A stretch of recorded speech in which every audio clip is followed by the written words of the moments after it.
يوم بدر فلبث خبيب عندهم أسيرا حتى أجمعوا لقتله فاستعار من ابنة الحارث موسى يستحد بها فأعارته فدرج بني لها وهي غافلة حتى أتته فوجدته مخليا وهو على فخذه والموسى بيده ففزعت فزعة عرفها فيها فقال أتخشين أن أقتله ما كنت لأفعل ذلك. Bermaksud Musa bin Ismail meriwayatkan kepada kami, katanya Ibrahim bin Sa'ad meriwayatkan kepada kami, katanya Ibnu Syihab meriwayatkan kepada kami, katanya Amr bin Jariyah Al-Thaqafi, sekutu Bani Zuhrah, meriwayatkan kepadaku. Dia juga adalah salah seorang sahabat, yakni murid Abu Hurairah. Dia meriwayatkan daripada Abi Hurairah, kata Abu Hurairah, anak-anak Al-Harith bin Amir bin Naufal telah membeli Khubayb. Khubayblah yang telah membunuh Al-Harith bin Amir dalam perang Badar. Khubayb tinggal bersama mereka sebagai tawanan hingga mereka bersepakat membuat keputusan untuk membunuhnya. Pernah Khubayb meminjam pisau cukur dari anak perempuan Al-Harith untuk bercukur.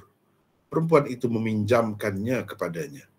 Tiba-tiba anak lelakinya, yakni yang masih kecil, bertatih-tatih pergi. Sementara ia lalai hingga sampai kepada Khubayb. Pergi kepada Khubayb.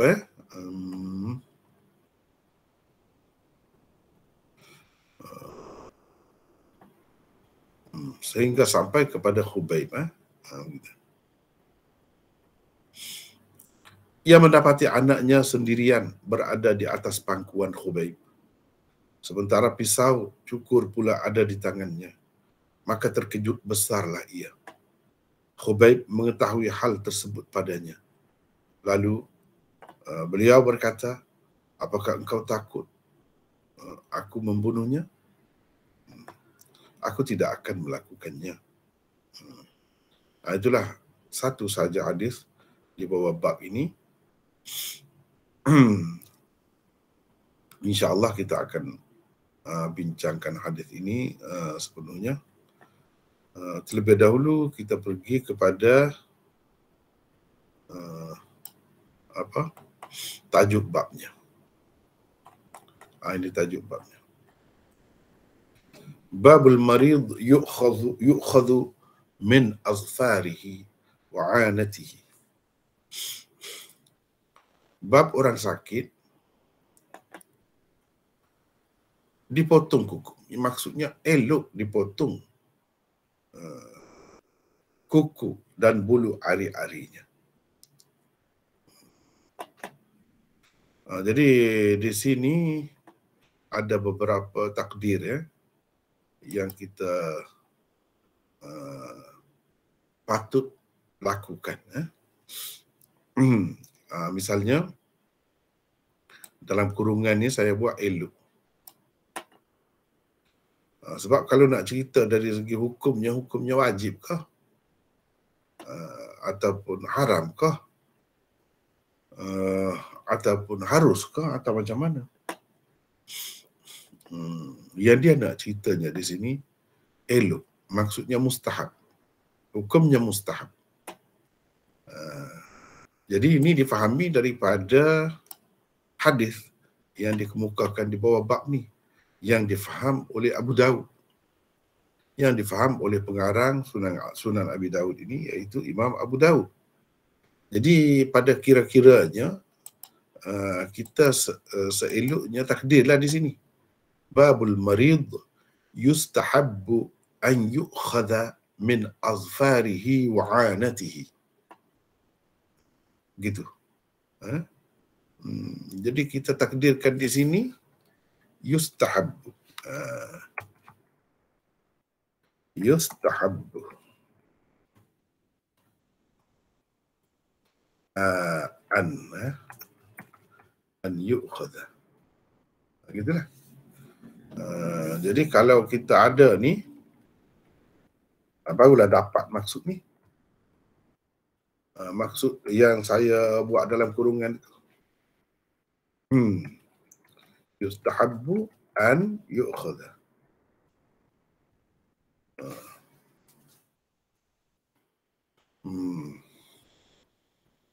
Babul marid yustahabbu an yu'khadha.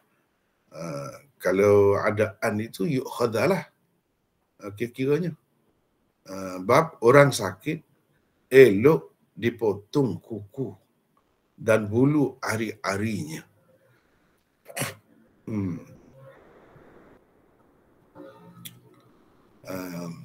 Sebab bukan wajib, bukan wajib. Bukan wajib. Bukan kata kita perlu takdir. Yajibu an yu'khadha. Yajib. Atau yahrumu an yu'khadha. Tak boleh, tak sesuai semua. Apa ni? Boleh kita kata yajuzu an yu'khadha. Boleh dipotong kuku dan bulu ari. Itu boleh. Tetapi ia bukan sekadar harus sahaja, bahkan elok. Jadi hukum elok tu mustahab lah. Atas lagi daripada harus tu. Cantik, comel, ataupun elok lah. Elok di sisi syarak, dipotong kuku dan bulu ari-arinya. Begitu. Babul marid yustahabbu an yu'khadha min azfarihi. Yu'khadha min azfarihi wa 'anatihi. Jadi ada beberapa perkara kena bincang tajuk ni. Sebabnya pelik juga. Di sini kadang-kadang kitab selain Bukhari pun ada seni dia. Nak memahami tajuk dia. Tidak selalu ya.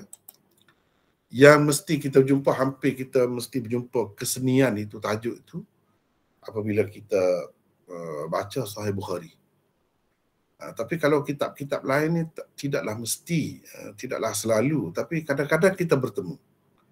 Contohnya di dalam Sunan Abu Daud, tajuk dia buat ni. Tajuk ni pelik sikit. Tajuk ni pelik sikit. Sebab dia ala Sahih Bukhari lah. Faham? Hafidh Ibnul Qayyim. Ala. Faham ke tidak? Dengar ke tidak tu? Ibnul Qayyim. Hafidh Ibnul Qayyim. Dengar? Saya tanya tadi, ala ini faham ke tidak? Itu bahasa Malaysia. Ala Sahih Bukhari. Tajuk Sahih Bukhari.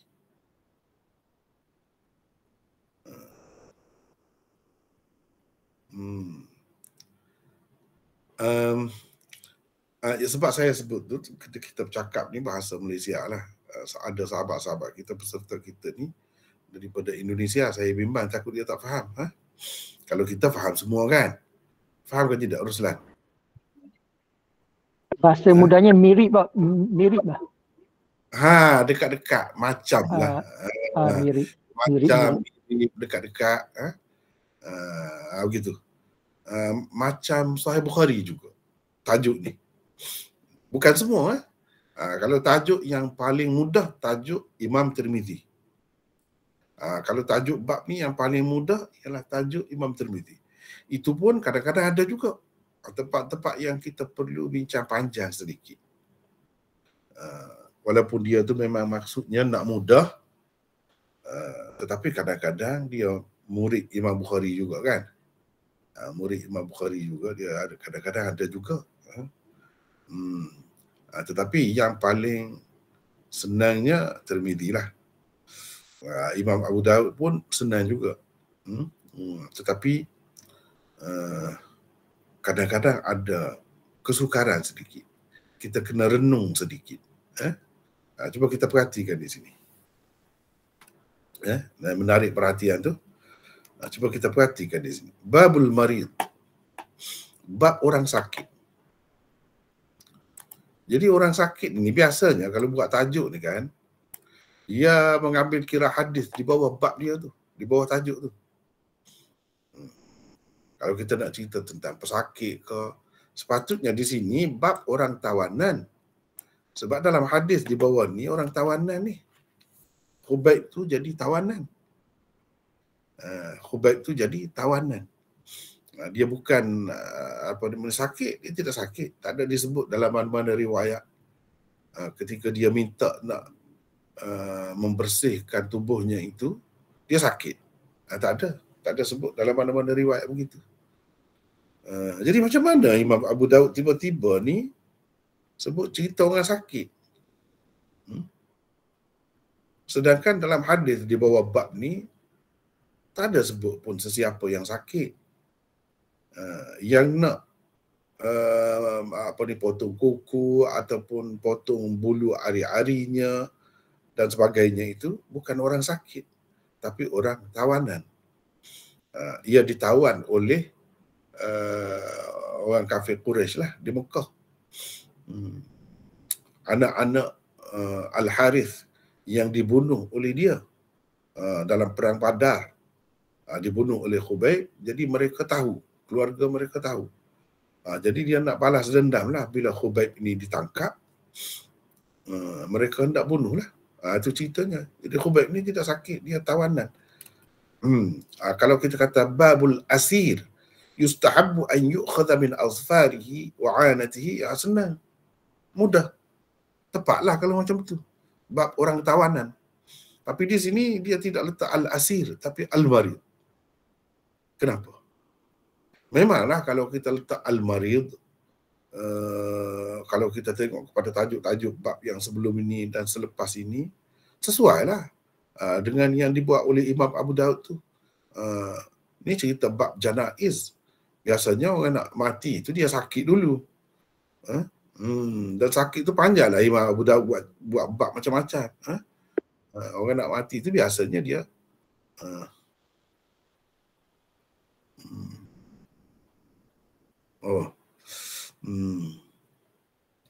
jadi orang sakit tu biasalah. Kalau sakit teruk tu nak matilah. Kadang-kadang sakit biasa pun kita tidak sangka dia nak mati juga. Jadi mana hubungan sakit dengan mati ni rapat sangat. Kalau kita mengambil kira tajuk-tajuk yang dibuat oleh Imam Abu Daud tu memang sesuai. Memang sesuai lah. Tapi masalahnya dengan hadis yang dikemukakan di bawah ni, tak ada siapa pun yang sakit. Kalau Khubaib itu, Khubaib lah yang nak bersihkan tu. Yang minta pisau cukur untuk membersihkan bulu-bulu di tubuhnya tu. Dan dia adalah tawanan. Kenapa Imam Abu Daud buat marid di sini? Marid. Itu satu. Yang kedua, dia sembunyikan. Dia sembunyikan hukum. Ni yang kita buat dalam kurungan ini. Hukum kalau tidak, orang akan bertanya, apa hukumnya? Wajib ke? Haram ke? Harus ke? Sunat ke? Mustahab ke? Macam mana? Dia tidak nyatakan juga. Dia hanya berkata, babul marid yu'khadhu. Dipotong kuku. Jadi hukum potong kuku itu, apa? Dia tidak jelaskan juga. Sehingga kita perlu takdirkan. Ini kalau orang yang biasa belajar bahasa Arab ni, dia tahulah soal takdir ini. Mana sesuatu yang tidak ada, tetapi kita kena andaikan ada. Barulah difahami dengan baik maksudnya. Macam di sini kalau kita tidak sebut mustahab, yustahab, maka tidak diketahui hukum. Sedangkan nak cerita hukum dia ni. Nak cerita hukum dia di sini. Dia sembunyikan. Dia buang itu. Dia hadafkan itu. Hukum itu. Sehingga jadi tertanya-tanya. Apa hukumnya? Tapi kalau kita tengok kepada hadis di bawah bab ini, kita akan tahu. Hukumnya ialah mustahab. Iaitu elok. Bukan sampai ke peringkat wajib. Bukan juga haram. Tidak haram. Ia adalah sama ada harus atau elok, mustahab. Tidaklah sampai ke peringkat sunnah ataupun kita kata sunat. Tak sampai ke peringkat itu, mandub, bawah lagi, iaitu mustahab. Itu hukumnya. Eloklah, mana dipandang cantik kalau buat begitu. Itu perkara yang kedua. Perkara yang ketiga, dalam tajuk ni yang muskil, menimbulkan kemuskilan, iaitu yu'khadhu. Diambil. Asal makna yu'khadhu itu diambil. Maksudnya di sini dipotonglah. Dipotong. Dicukur, digunting dan sebagainya. Itu maksudnya. Apa maksud dipotong? Tidakkah dia boleh potong sendiri? Kalau kita tengok dalam hadis ni, Khubaib itu tidak dipotong kukunya ataupun bulu mana-mana bahagian tubuhnya oleh orang lain, dia sendiri yang memotong. Jadi sepatutnya tajuk ni babul marid ya'khudhu min azfarihi wa 'anatihi. Maknanya kita pakai bina' ma'ruf. Kalau orang yang belajar ilmu saraf, dia tahulah bina' ma'ruf ya'khudhu. Yu'khadhu itu bina' majhul. Kenapa kata dipotong sedangkan dia sendiri yang memotong? Adakah perlu orang lain potong? Elok orang lain potong atau dia sendiri yang potong? Mana yang lebih elok? Kalau kita kata potong kuku tu boleh lagi kalau orang lain. Tapi kalau anatihi, ini bulu ari-ari, itu sudah aurat. Bagaimana nak suruh orang lain? Kalau lelaki pun tak boleh tengok aurat sesama lelaki. Apalagi kalau perempuan. Jadi kenapa Imam Abu Daud kata yu'khadhu? Itu persoalan. Dia kata yu'khadhu, dipotong. Kuku dan bulu ari-arinya. Ini salah satu seni yang digunakan, yu'khadhu min azfari. Dia guna min di sini. Padahal dia boleh kata yu'khadhu azfaruhu. Boleh. Dipotong kukunya, seperti mana dalam terjemahan kita tu. Dipotong kukunya. Tapi bila sebut min, dia ada seni di situ. Mana sebahagian daripada kukunya, bukan semua sekali kukunya. Sebab min itu min tab'idiyah. Sebab itu perlu kita faham bila baca kitab-kitab hadis. Mungkin dalam hadis pun kita bertemu min ni selalu banyak makna. Kadang-kadang dipakai dengan makna ni, kadang-kadang dipakai dengan makna ni. Kita baru ni dah bincang dah juga tentang min ini. Ada min tashbihiyah, ada min jinsiyah, ada min ibtidaiyah, ada min tab'idiyah, macam di sini. Jadi setiap kali kita bertemu tu, tak kira lah hadis ke Quran ke ataupun tulisan ulama-ulama ke, kena beri perhatian sedikit. Takut-takut kita tersalah faham. Jadi di sini min, kita tidak nak bincang lah tentang min tu, kita dah bincang dah baru ni tentang min itu. Sedikit daripadanya dah bincang dah. Jadi min di sini, min tab'idiyah, makna sebahagian. Sedikit ke atau sebahagian.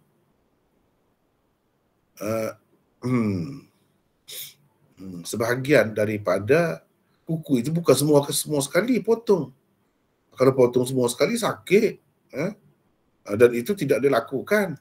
Dalam terjemahan kita, dipotong kuku tu maklum lah kiranya orang potong kuku ni takkanlah potong sampai isi kuku tu. Tak sampai ke situ, orang potong hujung dia lah maksudnya. Kita dah faham.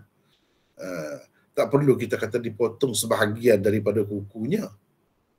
Padahal makna min itu makna sebahagian. Sedikit. Sedikit kuku.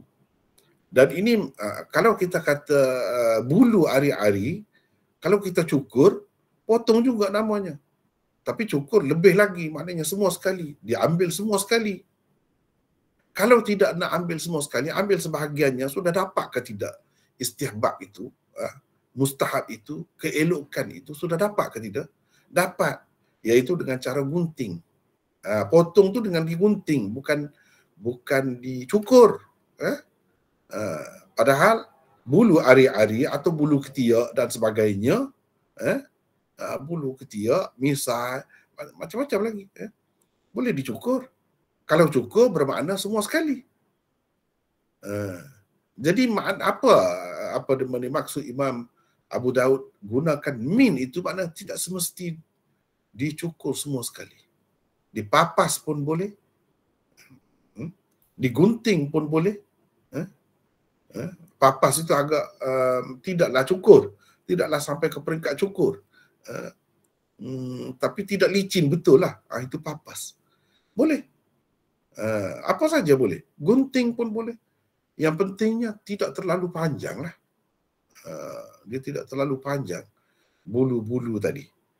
Itu maksud adanya min itu. Kalau adanya min untuk kuku tu, memanglah kuku tu orang tidak potong semua sekali, sebahagiannya. Itu okeylah. Tapi kalau anah itu, bulu ari-ari itu memang boleh pun kalau dicukur. Dan memang sunnah Nabi pun dicukur. Tapi kalau digunting, dapatkah juga istihbab itu? Dapat juga. Itu Imam Abu Daud nak cerita. Jadi yang panjang-panjang saya duk sebut ni, dalam yang saya buat syarah ni, uraian, ulasan saya tidak sebut semuanya. Sebab itu kalau tengok syarah ni, sahaja mungkin kalau kita nak tengok yang perbahasan yang halus-halus ni, yang seni-seni ni, kena tengok rakaman lah. Kena tengok rakaman. Yang lain-lain pun begitu juga. Sebab saya tidak pergi sampai ke dalam sangat. Sebab tujuan saya hanya untuk umum. Orang biasa pun boleh faham. Kalau tidak, kita terpaksa kena cerita pula dari segi kaedahnya. Kenapa dibuang, kenapa begini-begini. Panjang sangat cerita. Dan itu hanya difahami oleh orang-orang yang mengerti bahasa Arab. Orang yang belajar, bahkan kalau belajar sikit-sikit pun, kadang-kadang dia tak faham lagi benda ni. Orang yang mendalam barulah faham. Jadi saya rasa tidak perlulah saya bincang sampai begitu. Tetapi yang mengikuti kuliah ni secara online ataupun tengok rakaman, dia akan dapat insya-Allah yang lebih lagi. Yang macam itulah yang saya tidak sebut dalam ulasan saya. Nampak ke tidak tu? Jadi cara seseorang imam tulis kitab tu dia bukan main. Walaupun kitab dia tu maksudnya mudah, tapi kadang-kadang dia ada juga benda-benda macam ni yang perlu diteliti, yang perlu kita bincangkan. Kalau kita tidak bincangkan, kita tak akan dapatlah benda-benda yang halus macam tadi, benda-benda yang seni macam tadi. Jadi macam saya buat tambahan ini kan, dalam kurungan ini, apa asasnya, kenapanya buat? Kalau tak buat, macam mana? Macam mana kita dapat faham perlu ada ni atau tidak ada tu? Itulah perlunya kalau kita berguru lah, berguru. Ataupun tengok syarah-syarah. Tapi tidak semua yang saya sebut tadi dalam syarah ada. Tidak juga. Itu berdasarkan kefahaman sendirilah.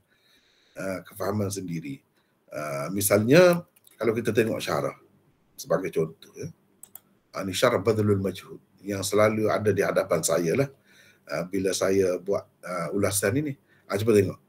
Yu'khadhu min azfari. Ini sama. Memang begitulah. Yu'khadhu min azfarihi. Dia tak ada hurai pun di bawah ni. Babul marid yu'khadhu. Cuma dia ada sebut dalam hasyiah dua nuskhah yang bertulis tangan. Yang ini manuskrip, di tempat yu'khadhu ni yuta'ahadu. Yuta'ahadu gini. Itu paling tinggi dia sebut. Kemudian yang lain-lain tak ada sebut. Dia tak ada sebut perlunya sebelum yu'khadhu itu ada takdir apa-apa. Dia tak sebut dah. Dia tak sebut dah. Begitu juga kalau kita tengok dalam syarah-syarah yang lain, sangat ringkas. Jadi begitulah. Saya pun sekadar itu lah, sekadar nak bincang ni lah. Buat. Baik. Orang sakit, elok. Jadi elok tu kita ambil mana? Tadilah yang saya takdirkan tadi. Sebab kalau kita perhatikan hukum yang hendak disimpulkan oleh Imam Abu Daud daripada hadis ini ialah hukum mustahab. Tidak lebih daripada itu. Bukan wajib pun. Itu difaham daripada hadis yang dikemukakannya. Baik, dipotong kuku dan bulu ari-arinya. Jadi anah itu maksudnya ari-ari. Anah itu maksudnya ari-ari. Tahu ari-ari? Boleh faham? Bahagian atas kemaluan seseorang itu. Awal ataupun kawasan sekitarnya lah. Itu ari-ari namanya. Jadi ari-ari itu dipotong ari-ari. Ari-ari itu nak potong. Sakit. Maksudnya bulu ari-ari itu yang dikehendaki dipotongnya. Di situ ada penggunaan majaz. Di situ ada penggunaan majaz. Yani majaz mursal. Ini itlaqul mahal wa iradatil hali. Sebutkan tempat tetapi yang dimaksudkan bukan tempat itu, tetapi apa yang berada di tempat itu. Maksudnya bulu lah yang ada di ari-ari itu. Sebab itu kita terjemah bulu ari-ari. Padahal perkataan asalnya ari-ari. Kalau nak potong ari-ari itu sendiri sakit. Maknanya potong daging lah, potong kulitnya tu. Bukan itu yang dimaksudkan. Tetapi bulu ari-ari. Seperti kita kata cukur kepala lah. Yang dicukurnya bukan kepala, tetapi rambut di kepala tu kan. Bahasa kita pun guna juga, tapi kita tak tahu apa termasuk di bawah kaedah mana tu. Termasuk di bawah kaedah mana tu. Kalau tanya yang ahli-ahli ni di kalangan kita ni pun ramai juga yang ahli bahasa ni, saya percaya. Bolehlah dia berkongsi. Saya sebenarnya saya pun tidak mahir bahasa Melayu. Bolehlah guna tu, cumanya dari segi kaedah tu, kalau nak sebut ini termasuk di bawah kaedah apa, seperti mana saya boleh sebut. Kalau dalam bahasa Arabnya penggunaan Imam Abu Daud sebut anah itu termasuk dalam majaz mursal. Majaz mursal. Yang ini sebutkan tempat tetapi bukan tempat yang disebut itu dimaksudkan, tetapi ialah sesuatu yang ada di tempat itu. Apa yang ada di tempat itu? Bulu. Bulu itulah yang nak dipotongnya, yang mustahab, yang elok dipotongnya. Ini majaz mursal. Itu dalam bahasa Arab ada di bawah kaedah itu. Letak di bawah kaedah itu.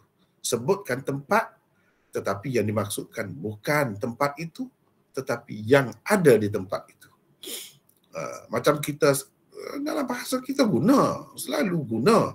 Tapi termasuk di bawah kaedah apa tu? Saya pun nak tumpang juga. Pada sahabat-sahabat kita yang handal lah bahasa Melayu tu. Kalau boleh, silakan. Saya pun, sebab lama dah saya duduk tanya. Bila bertemu ni saya tanya, tapi tak ada siapa pun cerita. Wallahu alam. Ataupun belum ada lagi ke kaedah itu. Kalau belum ada, saya syorkan kepada ahli-ahli bahasa supaya fikirlah bagaimana nak masuk. Sedangkan benda ni kita guna, selalu kita guna. Kenapa tak ada kaedah? Itulah kadang-kadang masalah bahasa bukan Arab ni, kadang-kadang dia ada guna, tapi kalau tanya kaedah tak tahu masuk di bawah kaedah mana. Itu satu kekurangan, kelemahan. Berbeza dengan bahasa Arab. Bahasa dia tu memang mantap. Dia mesti ada kaedah dia. Kalau dia sebut ini kaedah dia. Mesti ada. Jadi ini kaedah ilmu balaghah. Bukan lagi kaedah ilmu nahwu. Ilmu saraf bukan. Maknanya kalau kita perhatikan Imam Abu Daud dalam tajuk dia tu, dia guna segala ilmu. Bukan sembarangan, bukan saja-saja je. Kita tengok selapis itu memang kita nampak mungkin kebetulan saja dia buat begitu. Tidak. Tidak. Jangan fikir begitu. Semua ilmu ada digunakan di situ. Jadi di sini majaz yang digunakan. Macam bahasa kita, kalau kita kata bagaimana keadaan ayah awak? Oh, dia kurang sihat sekarang ni. Dia sudah ada jantung pula katanya. Dia sekarang ni sudah ada jantung pula. Jadi apa maksudnya sebelum tu dia tak ada jantung kah? Ayah dia yang kita tanya tu tak ada jantung kah? Tidak. Jantung mesti ada daripada awal lagi. Maksud ada jantung tu ada penyakit jantung. Penyakit itu ada pada jantung. Jadi sebut jantung, tempatkan jantung tu. Tapi yang dimaksudkan bukan tempat tu, bukan jantung tu sendiri. Yang dimaksudkan ialah sesuatu yang berada di jantung itu, iaitu penyakit. Kan kita selalu guna. Dia ada buah pinggang pula sekarang ni. Dia kata. Buah pinggang tu ginjal lah. Ginjal. Maksudnya penyakit tu. Bukan buah pinggang tu memanglah ada. Nampak? Kita selalu guna tu. Selalu guna. Tetapi kalau ditanya termasuk di bawah kaedah apa? Kalau bahasa Arab ni tak cukup dengan nahwu, ini balaghah lagi ada. Itu kalau tanya dalam nahwu Arab pun dia tak boleh cerita juga tu. Tak ada tu jawapannya. Jawapan itu ada dalam ilmu balaghah. Jadi banyak peringkat tu bahasa dia tu. Peringkat ini guna ilmu ni, peringkat ini guna ilmu ni pula. Tapi mesti ada jawapan dia. Begitulah. Jadi Imam Abu Daud telah guna di sini, bulu ni tak ada ni. Ari-ari sahaja. Potong ari-ari.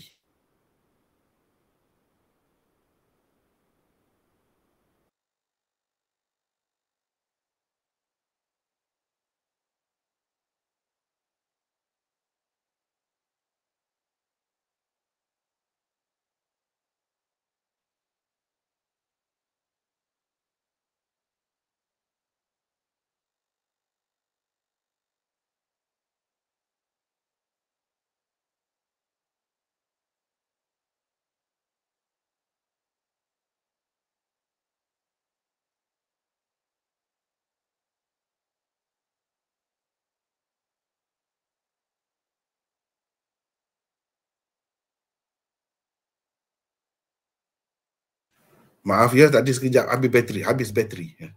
Sekejap. Saya tak perasan pula.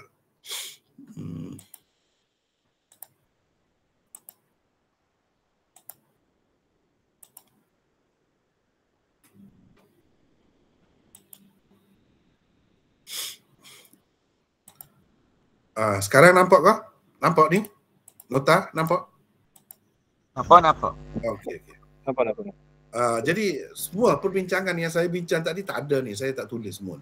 Tak ada dalam ulasan ni. Dalam syarah ni tak ada. Tapi harap maklumlah. Jadi kalau boleh pesanlah kepada sahabat-sahabat yang ikut tu, dia kena tengok juga rakaman itu. Rakaman. Baik, kita ada nota di sini 150. Antara perkara yang perlu kita kena perhatikan apabila ada sesuatu tajuk bab, kita kena tengok apa perkaitannya dengan hadis di bawah tu. Kadang-kadang nampak tak ada kesesuaian. Nampak tidak ada kesinambungannya. Sebab hadis di bawah bab ini menceritakan tentang tawanan, bukan orang sakit. Bukan orang sakit. Macam mana tiba-tiba Imam Abu Daud dia cerita orang sakit pula? Dia faham daripada mana? Dia pakai kaedah apa pula tu? Itu kita kena tengok kesesuaian. Hadis ke-3112 ini dengan tajuk babnya terletak pada Khubaib meminta pisau cukur untuk bercukur setelah mereka bersepakat akan membunuhnya.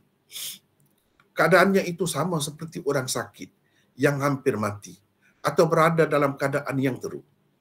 Jadi orang sakit. Imam Abu Daud mengkiaskan orang sakit dengan orang yang ditahan atau dipenjara. Kerana tidak tersebut pun apa-apa tentang orang sakit di dalam hadis di bawah bab ini. Jadi kita nak kata macam mana? Kita kena kata Imam Abu Daud kiaskan Yang dia sebut orang sakit itu, kiaskan orang sakit dengan orang tawanan. Kalau orang tawanan, mustahab memotong kukunya, membersihkan kalau dia diberi peluang lah. Kalau dia tidak diberi kemudahan, dia tak dapat lah. Sebab orang di penjara ni, orang di tawan ini, tahanan ini, biasanya tidak diberi kemudahan-kemudahan itu. Kerana kalau kita bersangka baik, boleh jadi bimbang kalau dibagi benda-benda tu dia bunuh diri misalnya. Boleh jadi. Bukan kerana apa. Dia tak bagi tu kerana takut bunuh diri. Boleh jadi. Kalau diberi pisau cukur macam ni, pisau cukur ni, kalau ambil kira pisau cukur zaman dulu lah, besar pisau cukur tu. Cukup dah untuk membunuh diri tu. Kalau bagi benda lain gunting pun bahaya juga. Boleh jadi tidak diberikan kerana itu. Tapi kalau diberikan, kalau ada pilihan, maka orang yang dalam keadaan itu pun elok menjaga dirinya, membersihkan tubuhnya. Itulah sunnah ajaran Islamnya. Begitu sepatutnya. Begitu. Jadi kalau orang sakit ni, orang dijaga, orang jaga dia. Orang yang ada keluarga dia ataupun dia sendiri, dia boleh buat semua itu. Tak ada halangan, tak ada siapa pun yang menghalangnya. Jadi orang sakit ni dengan orang tawanan dari beberapa sudut ada kesamaannya, tak ada kebebasan dia. Nak pergi ke sana, nak pergi ke sini, nak bangun duduk, tak ada, ada kesamaannya. Walaupun tak ada yang memaksa dia, tetapi dia terpaksa berada dalam keadaan itu, terlantar. Ataupun tak boleh banyak pergi mari itu. Seseolahnya orang yang dipenjara juga. Macam tu. Jadi ada beberapa sudut kesamaannya itu. Sebagaimana orang tawanan, ada kalanya dia dihukum bunuh selepas itu. Matilah. Begitu juga orang sakit. Walaupun tidak ada sesiapa yang menahan dia, bukan dalam penjara, tetapi kira-kiranya mungkin saja dia mati. Jadi ada beberapa sudut kesamaan di antara orang tawanan dengan orang sakit. Jadi Imam Abu Daud guna ilmu usul fiqh pula di sini. Qiyas. Mana di sini kita dapat tahu Imam Abu Daud ni bukan mazhabnya Zahiri. Yang tak pakai qiyas itu bukan. Dia pakai qiyas.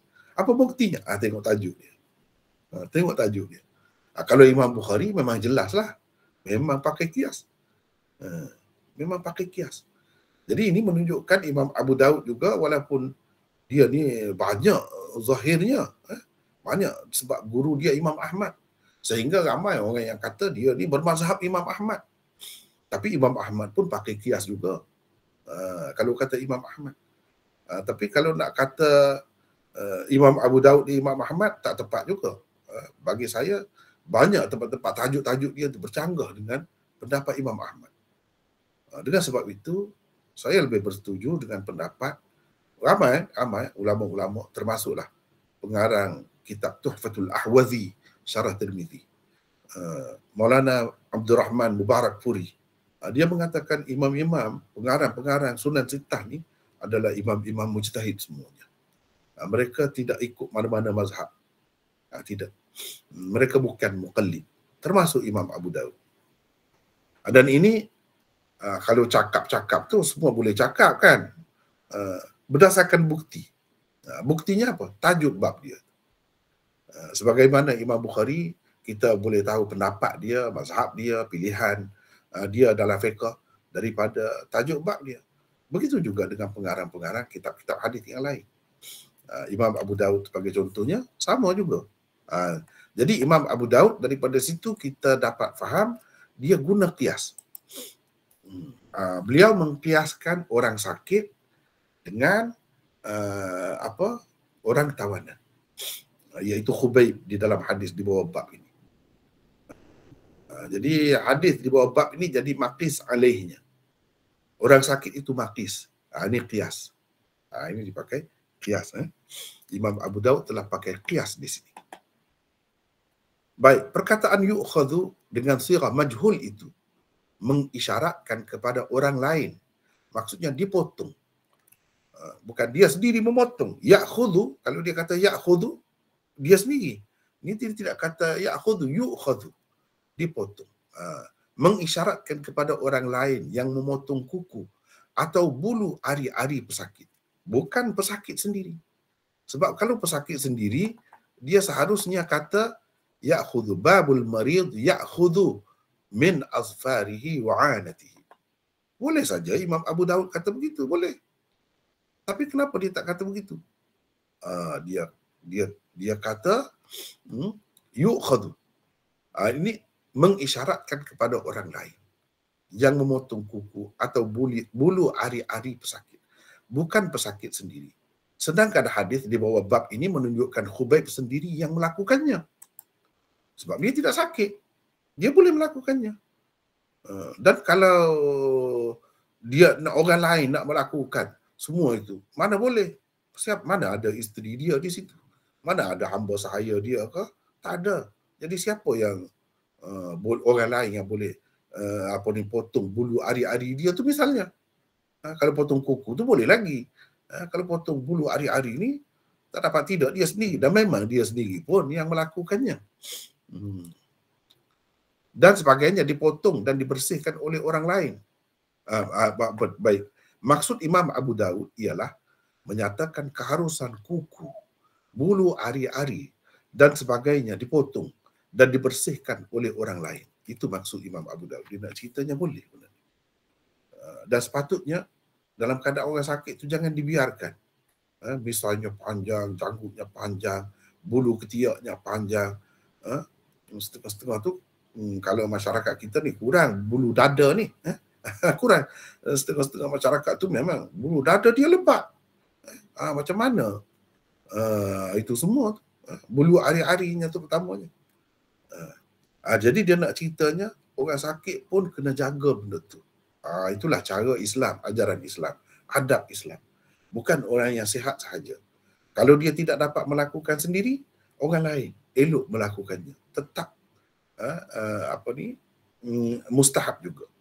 Elok juga melakukan begitu. Tentunya orang lain itu ialah orang yang memang boleh melihat aurat pesakit. Seperti isteri dan hamba sahaya. Jadi Imam Abu Daud kan dia imam kan. Bila dia menulis, dia bukan ingat itu saja, dia ingat banyak tu. Dia ingat banyak. Dia tahu hadis ni. Bahkan hadis ni ada di dalam kitab dia pun. Ada dalam kitab dia. Alasannya ialah sabda Rasulullah SAW berikut. Ihfaz auratak illa min zawjatik aw ma malakat yaminuk.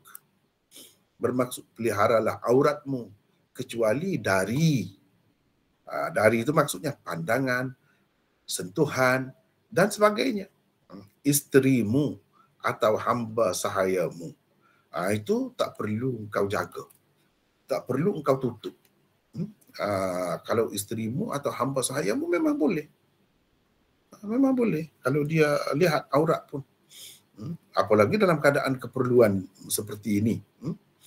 Jadi hadis ini ada dalam Abu Daud pun. Baik. Itu alasannya. Jadi Imam Abu Daud ingat semua tu. Ingat semua tu. Jadi bila dia qiyas orang sakit dengan orang tawanan, maknanya boleh. Boleh orang sakit itu. Sebab orang sakit bukan orang tawanan. Kekiranya adalah keluarga dia, isteri dia ke. Kalau zaman dahulu ada hamba sahaya dia. Kalau tak ada anak-anak, boleh anak-anak. Dalam keadaan perlu begitu. Dalam keadaan darurat, anak-anak pun boleh. Anak-anak lelaki ke anak-anak perempuan. Tetapi kalau yang memang boleh, isteri lah. Dan hamba sahaya. Sebaliknya kalau isteri, siapa? Suamilah. Suamilah. Sebab itu mahram ataupun isteri ni banyak perkara yang memang dibolehkan. Sebab yang lebih daripada itu pun boleh, apalagi yang lebih ringan daripadanya. Dan itulah antara hikmat Allah SWT adakan pasangan suami isteri itu adakan mahram, di mana kita boleh lihat dia menyusukan anak, nampak teteknya, tak kisah sebab anak kita. Sebab kalau susah, itu pun aurat, susahlah, kena jaga juga.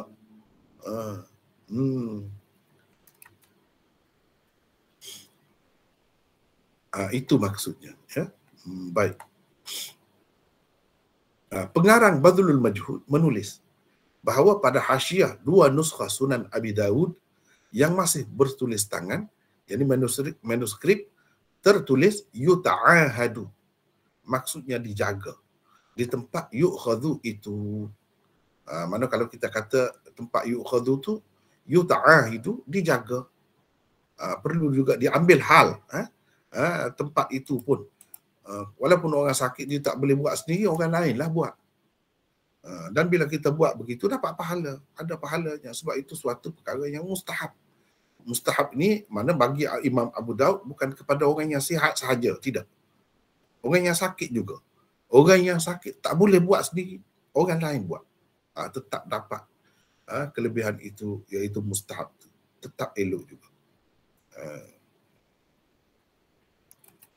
Jadi itu maksudnya, ya. Baik, baru kita pergi kepada hadis. Musa bin Ismail meriwayatkan kepada kami. Jadi dalam kurungan tu, dalam bracket tu mana maksudnya asalnya tak ada lah. Kalau kita tengok dalam teks asalnya tak ada. Baik.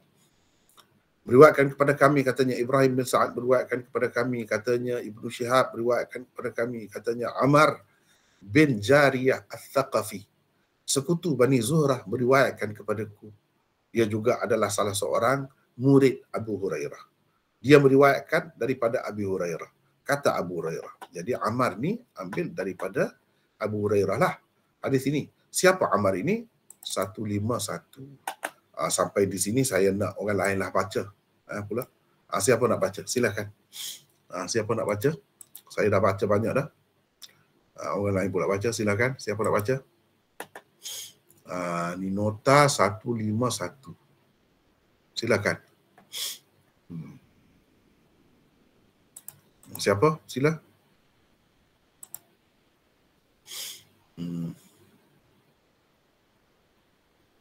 Apa senyap ni? Sila. Siapa? Saya boleh baca, Maulana? Ya, silakan. Silakan. Nota 151. Sesetengah perawi menyebut nama Umar di tempat Ammar itu. Jariyah adalah nama datuk keduanya. Nama sebenar ayahnya ialah Asid. Abu Sufyan adalah kunyah Asid. Ayahnya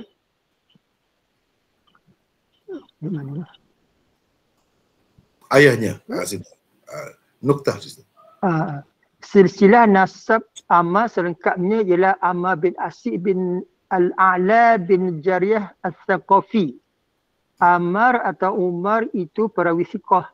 Hadisnya diriwayatkan oleh Bukhari, Muslim, Abu Daud dan An-Nasa'i. Ini tentang Ammar ini. Kalau kita tengok dalam Badlul Majhud ni, dia bincang panjang, agak panjang tentang Ammar ni. Kalau dalam kitab dia ni dia pakai Umar. Dalam kitab dia di atas Ammar.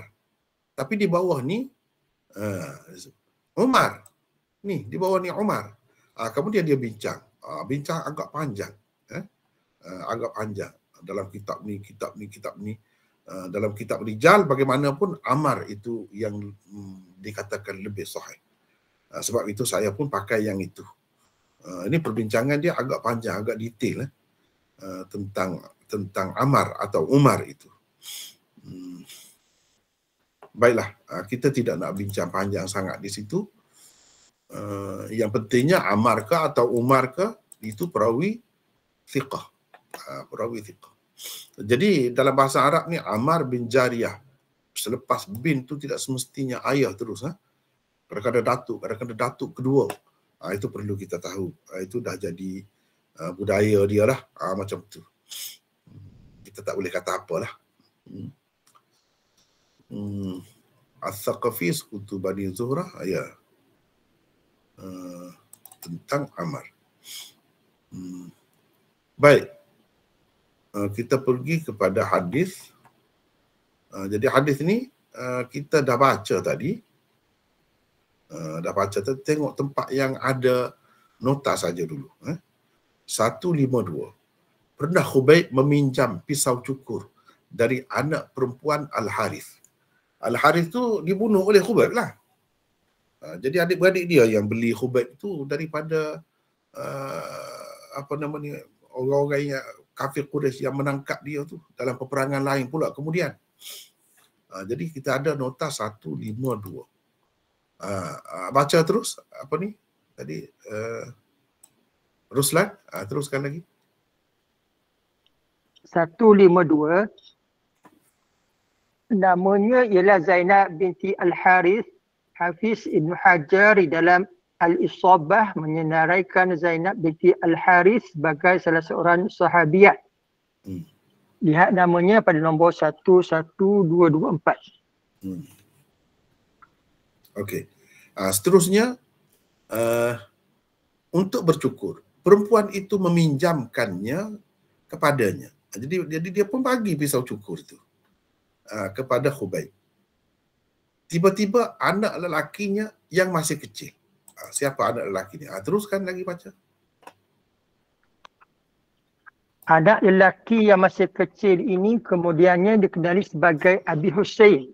Hafiz Ibn Hajar dan Al-Aini di dalam syarah Bukhari masing-masing menukilkan kata-kata Az-Zubayr bin Bakar bahawa Abu Hussein bin Al-Harith bin Adi bin Naufal bin Abdi Manaf ini ialah datuk kepada Abdullah bin Abdurrahman bin Abi Hussein, seorang muhaddis seangkatan Az-Zuhri. Jadi makna cucu dia tu ada jadi muhaddis. Ni asalnya ketika Abi Hussein lah. Ni Abi Hussein.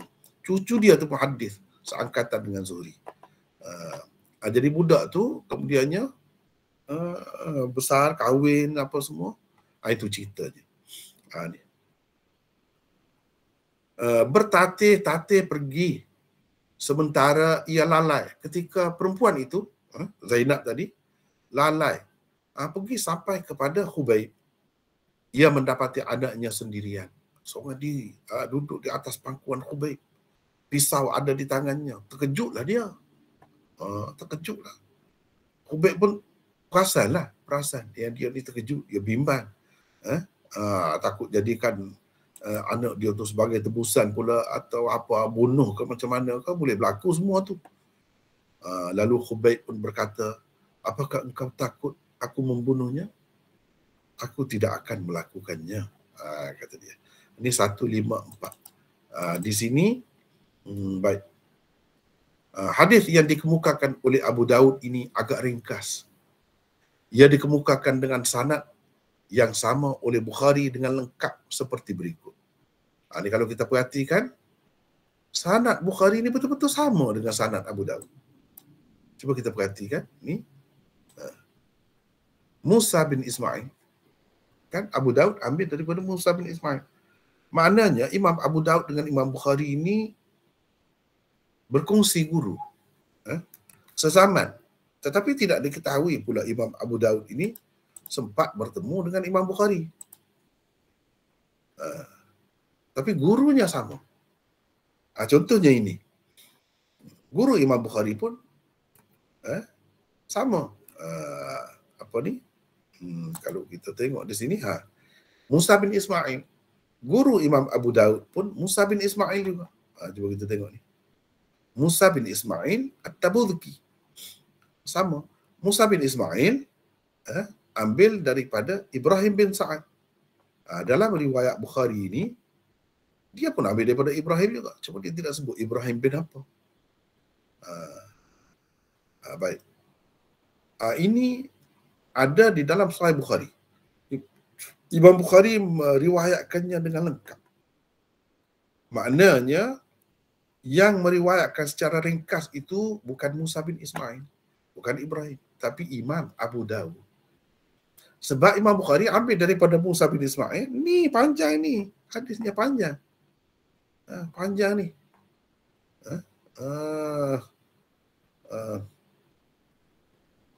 Jadi siapa nak baca yang panjang-panjang gini? Siapa nak baca ni? Mungkin tak sempat dah kita baca ni kan. Panjang ni.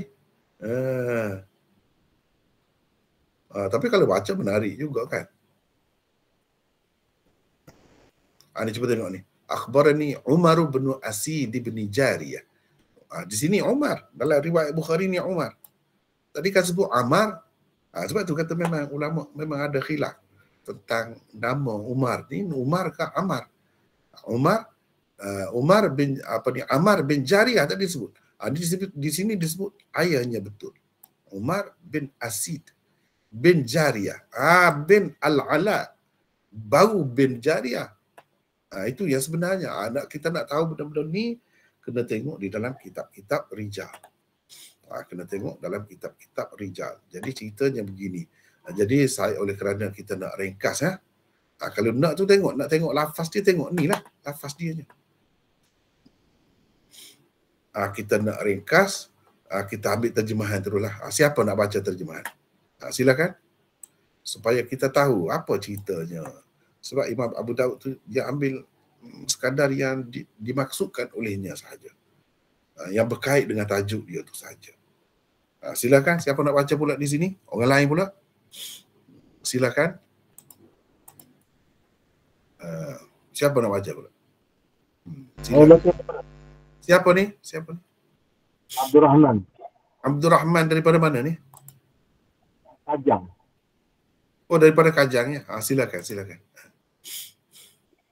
Musa bin Ismail As-Sabihi meriwayatkan kepada kami, katanya Ibrahim bin Sa'ad bin Ibrahim bin Abdurrahman bin Auf meriwayatkan kepada kami, katanya Ibnu Shihab Az-Zuhri meriwayatkan kepada kami, katanya Ammar bin Asid.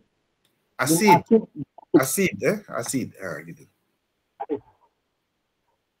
Ammar bin Asid bin Jariyah As-Saqafi, sekutu Bani Zuhrah.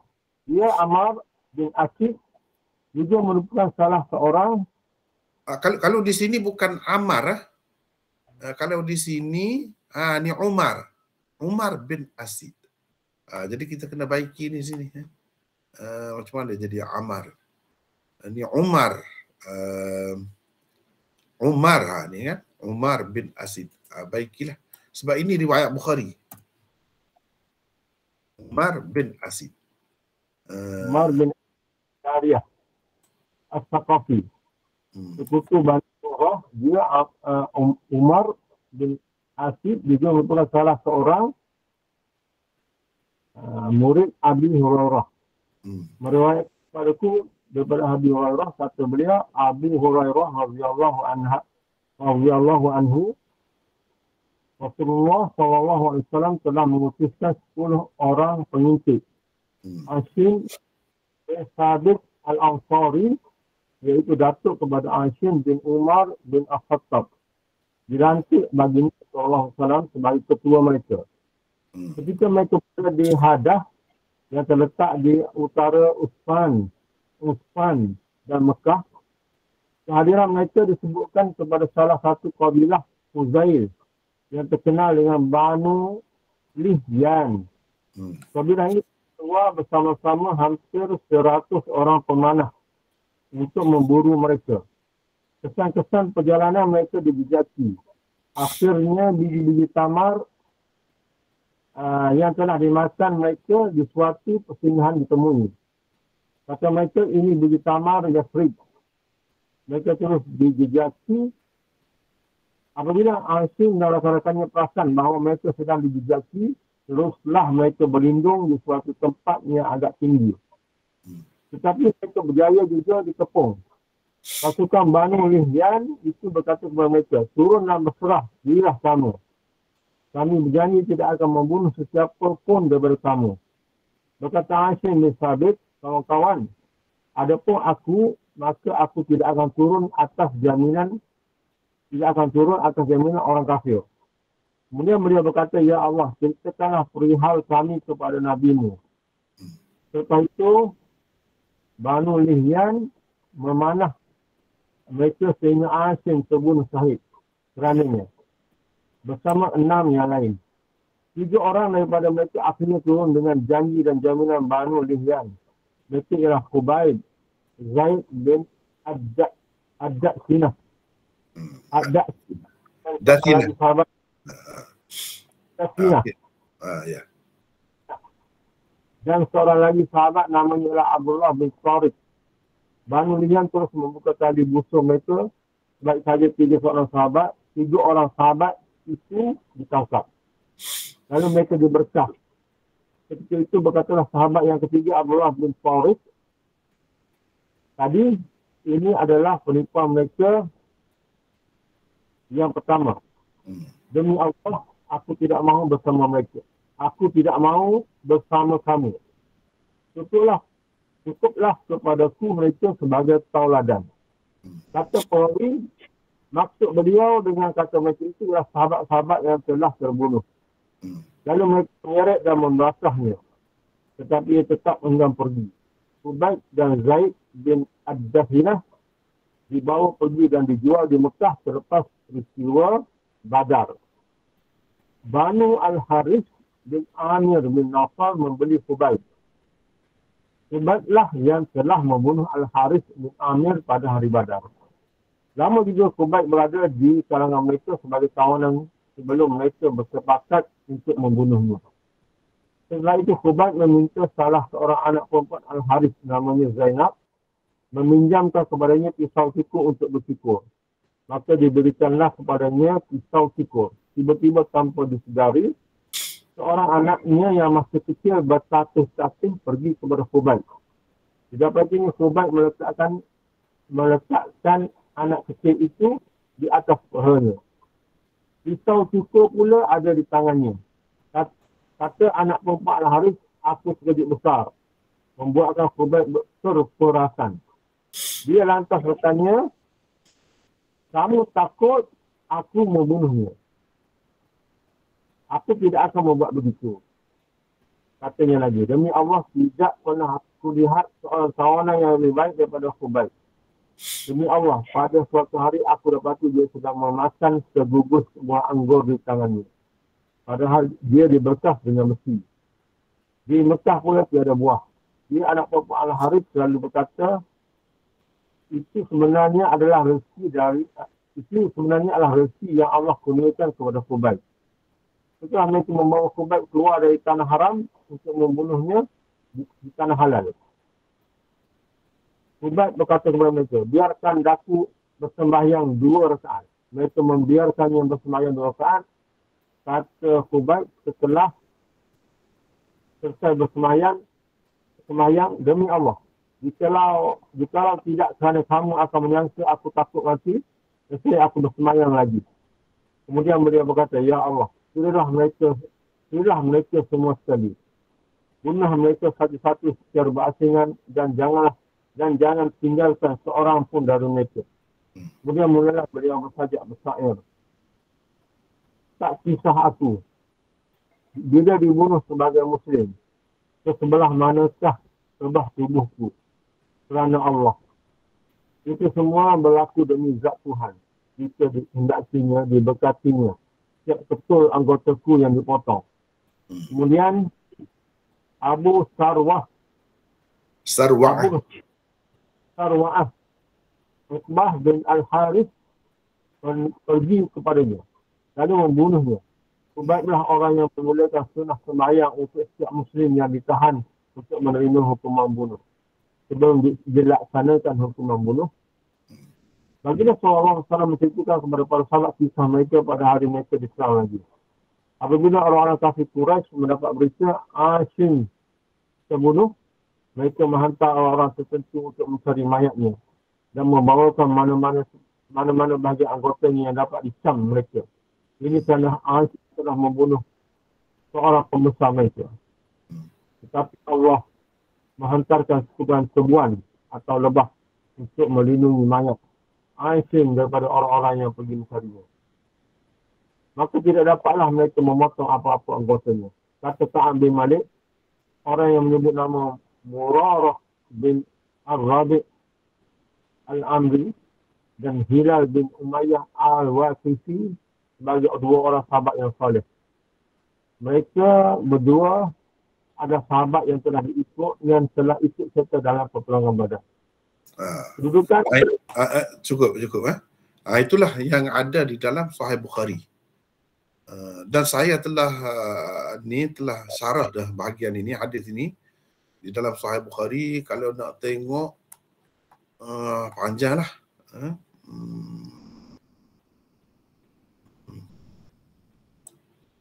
Contohnya kita cari ini.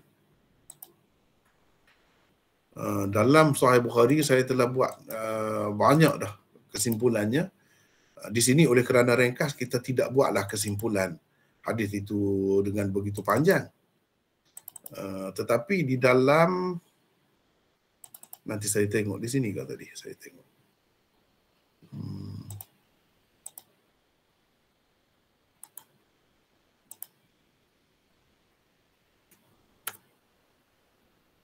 Di sini kalau nota Sahih Bukhari, Kitabul Maghazi yang telah pun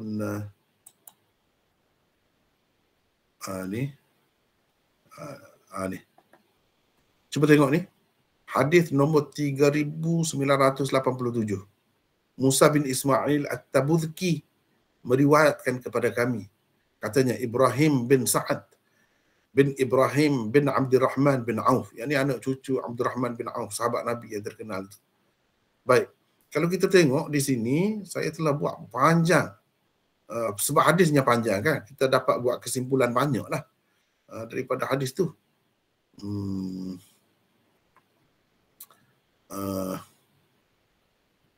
Banyaklah perbincangan. Kalau nak tengok ni, Kitabul Maghazi nota 7.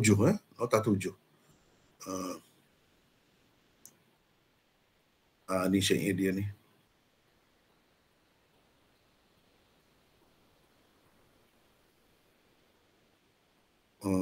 Panjanglah ceritanya. Jadi kalau nak tengok sini lah, lebih panjang lagi. Cuma kita nak ambil kesimpulan dia.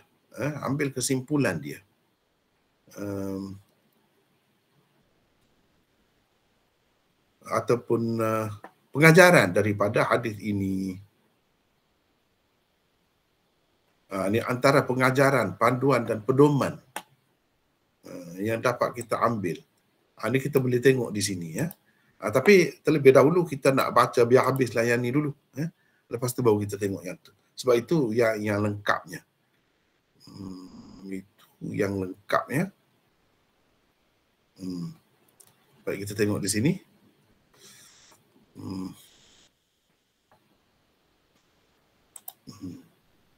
Sampai di sini siapa pula nak baca? Silakan. Hadis 3112 tadi. Kedudukan hadisnya. Silakan, siapa? Ramai ni kita gila-gila lah, tak penat sangat baca seorang-seorang. Siapa nak baca? Silakan. Saya baca mana? Soleh. Silakan. Okey, kedudukan hadis ke-3112 sahih. Ia diriwayatkan juga oleh Bukhari, Ahmad, An-Nasa'i, Al-Baihaqi dan lain-lain. Panduan dan pedoman daripada hadis. Yang pertama, keelokan, yakni istihbab, memotong kuku dan membersihkan diri sebelum dihukum bunuh dengan mencukur bulu-bulu di bahagian tertentu badan. Yang kedua, hukum orang sakit juga begitu. Kebersihan tubuhnya perlu dijaga. Jika ia tidak dapat melakukan sendiri, orang lain boleh melakukannya. Aurat orang sakit boleh dilihat oleh isteri atau hamba sahayanya apabila ada keperluan, seperti mencukur bulu ari-arinya dan lain-lain. Yang ketiga, keharusan meminjam sesuatu daripada orang kafir, kemudian memulangkan barang yang dipinjam itu kepadanya dengan penuh amanah.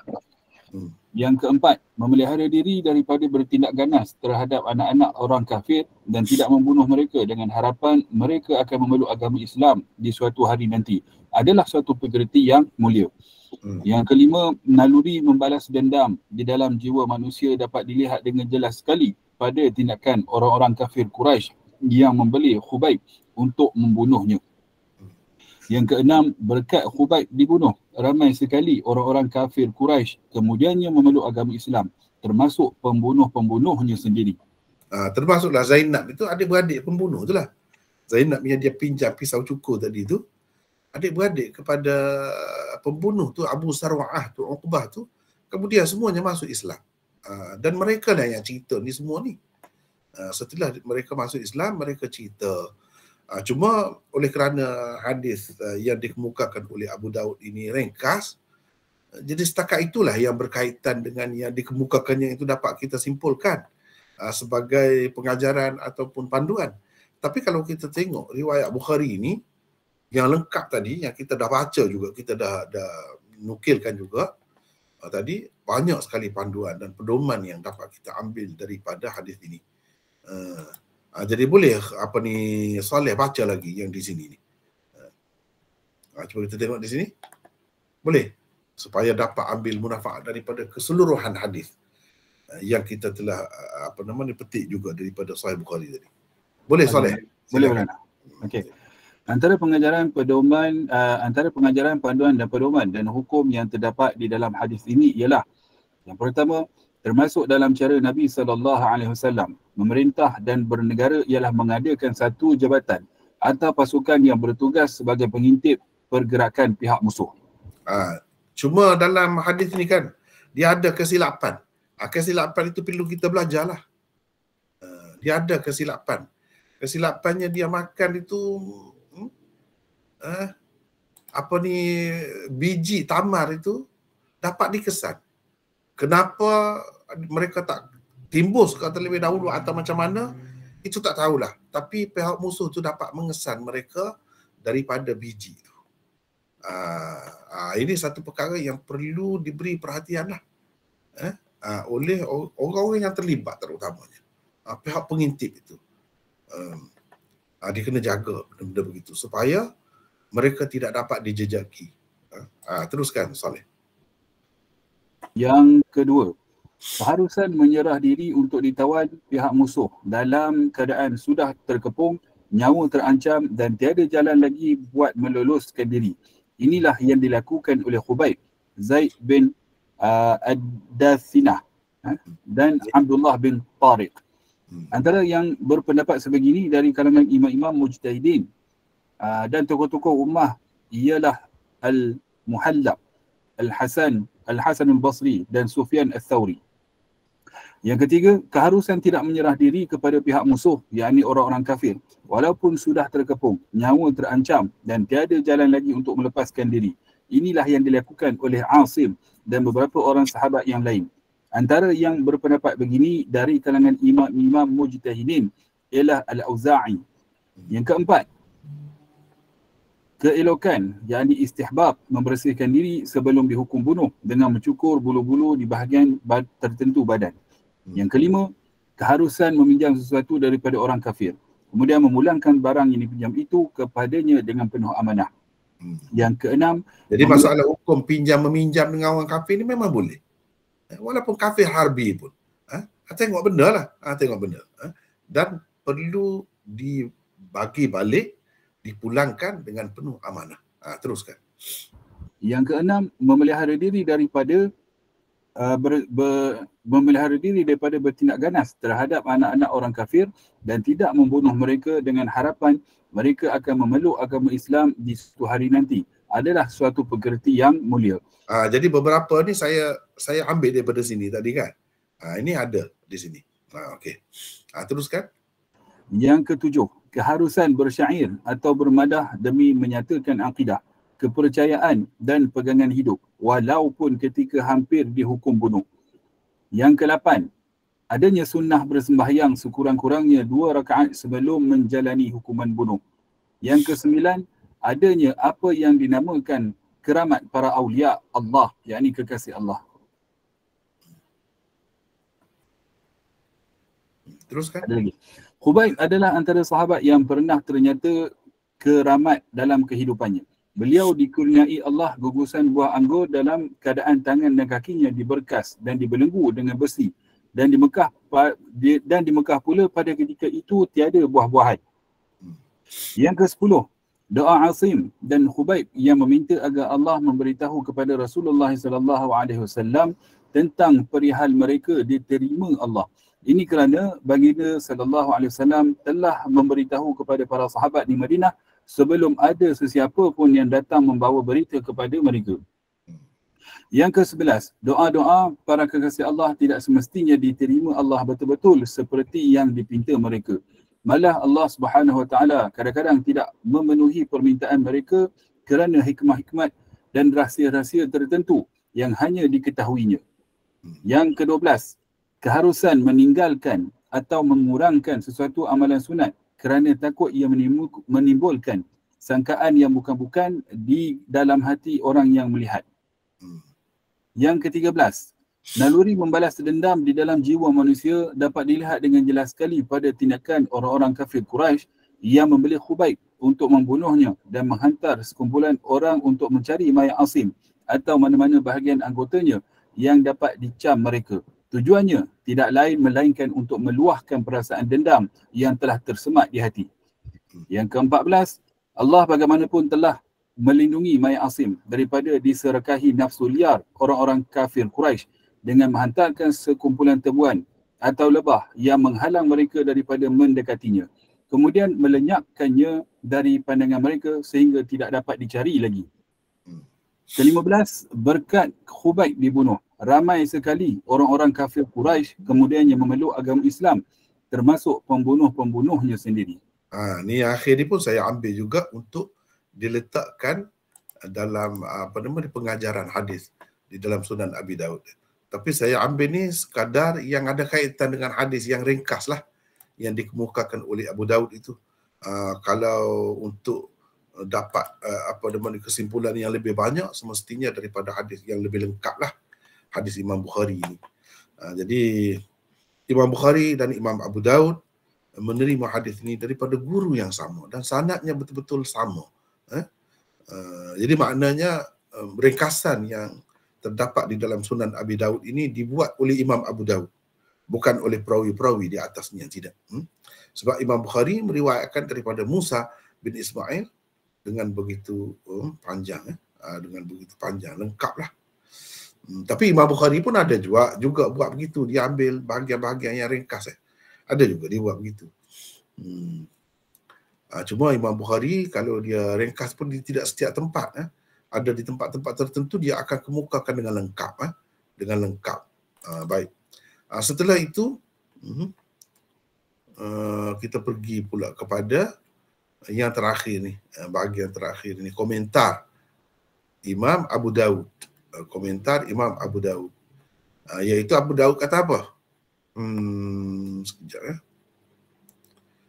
Abu Daud berkata, kisah ini diriwayatkan oleh Shu'aib bin Abi Hamzah daripada Az-Zuhri. Katanya Ubaidullah bin Iyad meriwayatkan kepadaku bahawa anak perempuan Al-Harith bernama Zainab memberitahunya bahawa ketika mereka, yakni anak-anak Al-Harith bin Amr, telah sepakat untuk membunuhnya, Khubayb meminta kepadanya supaya meminjamkan pisau cukur untuk dia bercukur. Kerana itu ia meminjamkannya. Jadi ini yang Abu Daud kemukakan ini adalah secara ta'liq. Ini riwayat ta'liq Imam Abu Daud. Mana Imam Abu Daud pun kadang-kadang ada mengemukakan riwayat secara ta'liq. Imam Bukhari itu biasalah, Imam Bukhari. Tapi tengok sini. Riwayat Shu'aib diriwayatkan secara ta'liq sahaja oleh Abu Daud. Imam Bukhari dan lain-lain mewasalkannya di dalam kitab masing-masing. Jadi hadis Shu'aib bin Abi Hamzah ni daripada Az-Zuhri itu diriwayatkan oleh Imam Bukhari dengan sanad yang lengkap. Begitu juga orang lain. Hanya Imam Abu Daud sebut secara ringkas di sini.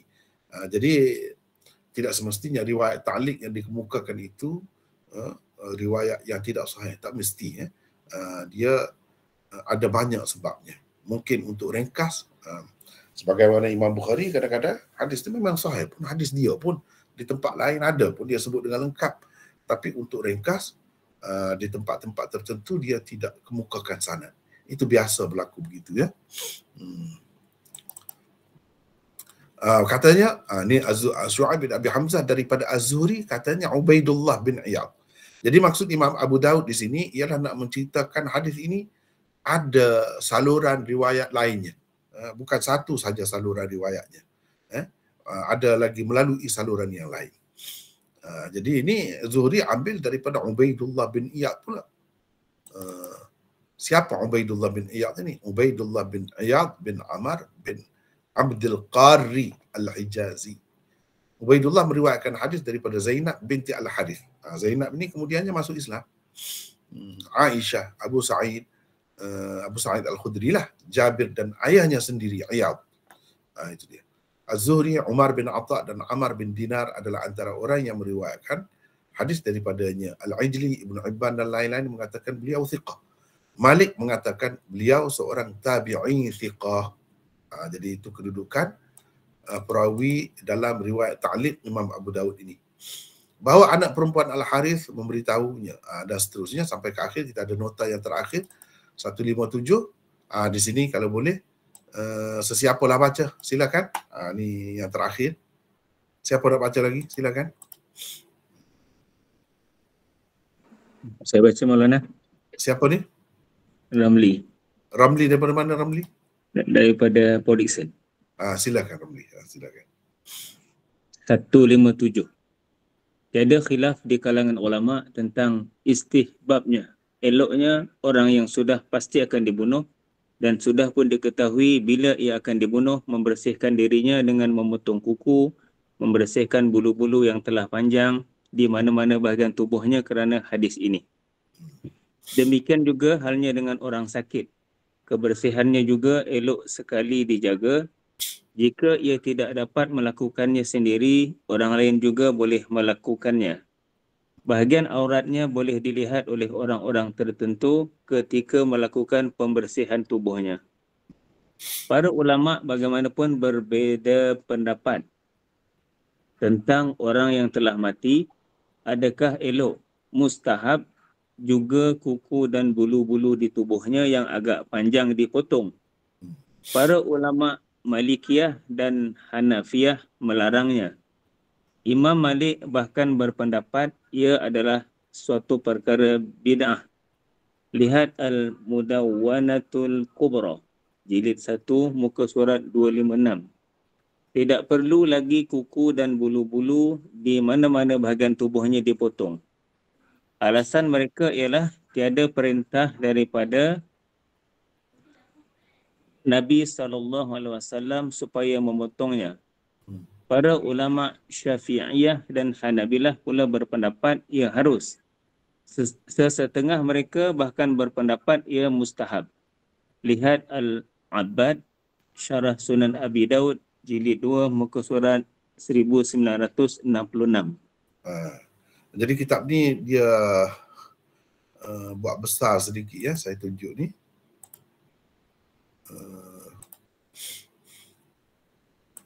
Ini Syarah Al-Abbad.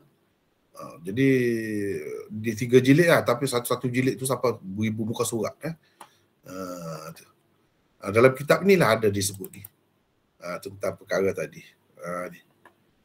Fal Hanabila wa Syafi'iyah yaquluna bil jawaz wal Malikiyah wal Hanafiyah yaquluna bil man'i. Tak boleh.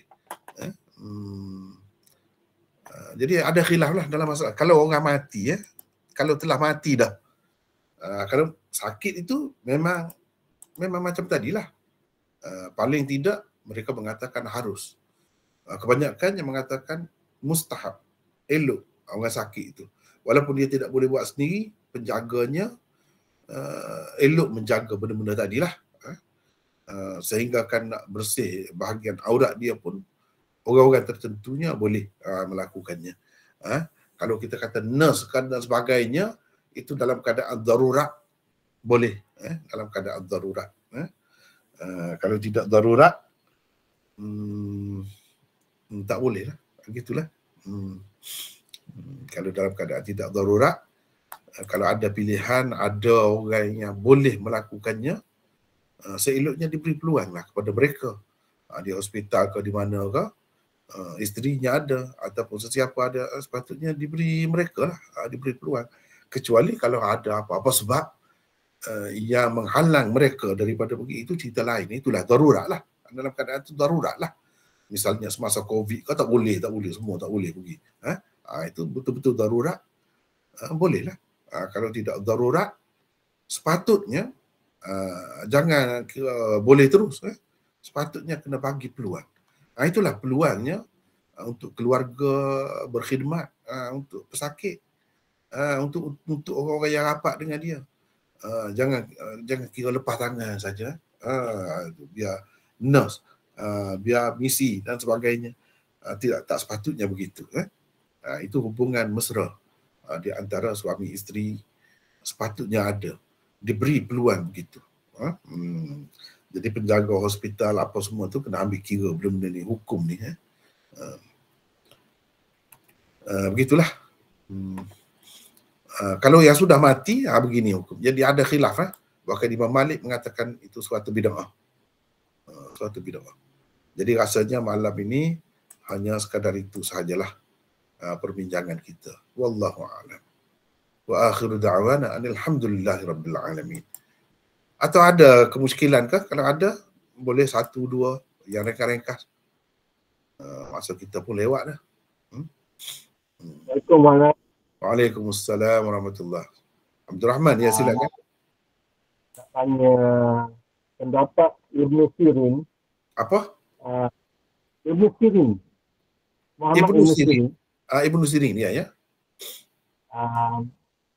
Dia kata boleh jamak dan qasar, jamak dan qasar ketika mungkin.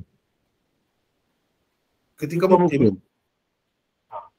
Ini nak dengar daripada orang lain lah. Tak tahu mungkin ada dalil apa ke. Ya. Ini saya dah bincang dalam ketika bincang dalam Sahih Bukhari. Hafiz Ibnu Hajar menyebutkan bahawa Ibnu Abbas juga antara orang yang berpendapat begitu. Cuma jangan dijadikan kebiasaan. Begitu sajalah. Ibnu Abbas sendiri pernah melakukan begitu. Jadi Ibnu Abbas tu atas lagi lah, sahabat lagi lah. Itu kalau Ibnu Sirin itu sekadar tabi'in kan. Kalau Ibnu Abbas ni sahabat. Itu dalam Fathul Bari, Hafiz Ibnu Hajar ada bincang dah. Saya pun dah masuk dah dalam nota tu. Perbincangan dalam Sahih Bukhari. Cuma saya tak ingatlah nota yang keberapa tu. Kalau boleh cari, dah ada dah perbincangan di situ. Memang boleh pun. Sengaja dia, bukan ada sakit, bukan ada apa pun. Dia mengajar je panjang. Dia bercakap tu jadi panjang. Dia ambil peluang tu. Jadi orang pun tunggu-tunggu semaya. Jadi dia jamuk. Dia jamuk pula. Begitu. Cuma jamuk dan qasar itu tidak jelas di situ. Sekadar jamuk lah. Sekadar jamuk. Jadi kalau ada Ibnu Sirin kata jamuk dan qasar, bila jamuk boleh, qasar pun boleh juga, itu tidak pelik lah bagi saya. Cuma jangan dijadikan kebiasaan, itu saja. Kalau jangan-jangan sekali ketika perlu betul, insya-Allah berdasarkan apa yang disebutkan oleh Hafiz Ibnu Hajar daripada Ibnu Abbas itu, bolehlah insya-Allah. Ya. Ada lagi yang lain? Kalau boleh satu saja lagi. Ringkas ya, ringkas. Satu lagi mana? Ya. Mana kata kalau sujud atas serban. Apa? Sujud di atas serban. Sujud. Kita sujud semayang, sujud atas serban. Oh, sujud di atas serban. Ya. Kena hidung kena tempat sujud, kena biar hidung kena tempat sujud. Tapi kalau yang saya faham, kalau sujud atas serban, kalau tak kena hidung pun tak apa. Betul.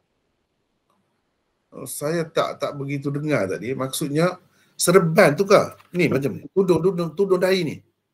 Atau dahi. Atau serban, ekor serban tu kah? Di tempat sujud tu atau macam mana? Tutup dahi lah. Serban. Serban tutup dahi. Ya. Itu memang ada khilaf. Memang ada khilaf ulama. Jumhur ulama mengatakan tak boleh kena. Sebab tu kena buka lah. Kena buka. Tapi ada juga ulama yang mengatakan boleh. Kena hidung saja pun sudah memadai. Kena hidung saja pun sudah memadai. Memang ada pun begitu. Ada khilaf lah dalam masalah itu. Boleh? Okey. Kalau begitu kita setakat itulah dulu untuk malam ni ya. Sebab takut lewat sangat malam. Kita setakat itulah dulu malam ni. InsyaAllah kita akan sambung pula nanti. Wallahu a'lam wa akhiru da'wana alhamdulillahirabbil alamin. Assalamualaikum warahmatullahi wabarakatuh. Waalaikumsalam warahmatullahi Jazakallahu khairan ya warahmatullahi wabarakatuh.